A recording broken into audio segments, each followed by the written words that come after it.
يا أيها الذين آمنوا عليكم أنفسكم لا يضركم من ضل إذا اهتديتم إلى الله مرجعكم جميعا. Ey imanlı adamlar, özünüze gayim olun deyiptir. Sana diyen ey dost, ey Müslüman, ey mümin, ey Müslüman ayal ol. Sen özüne gayim ol deyiptir. Lep Allah Teala'nın kelamı.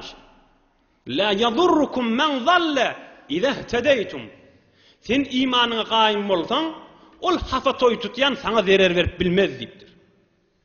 Doğru Kur'an-ı Kerim'miş. La yadurrukum men zalle iza ihtedeytum.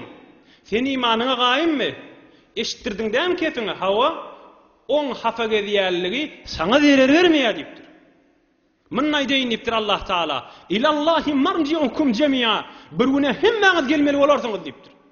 İmanı gayim olan ne gelir? Gayim bulmadık da gelir. İmanın daşını ne gezip birinne gelmeli olar deyiptir. Feyunebbi'ukum bima kuntum ta'melun. Yeke hesap kitaba olur bir gün deyiptir.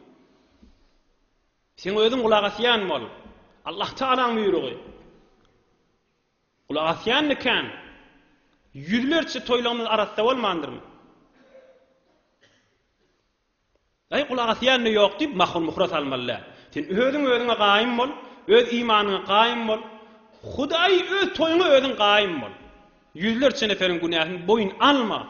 Çın Peygamber canın ahir zamanına arkası ol. Şükrü nimet et. Allah Teala seni Müslüman etiptir. Nikah koyuptur. Cüftlenmeye gelin tayyarlaptır. Akıl verttir, mal verttir, sağlık verttir. Yani işlerin himmetinin beraberinde şükür şu günah olmalı mı? Hele erkek katışmak olmalı mı? Yok, o cire değildir. Etmeyelim. Gayim olayın etmeyelim. Hiç vakti kovuluk yüzünü görmez. Mescidin ağladık koyup, ulamaların ağladık koyup, Peygamber canın ruhunu naşad edip, Allah Teala günahkar olup, hoşluk görür mü kadimesin? Mutmain mi olsun? Hoşluk görür mü kadimesin? Allah Teala'nın kelamıdır aydılıp durur.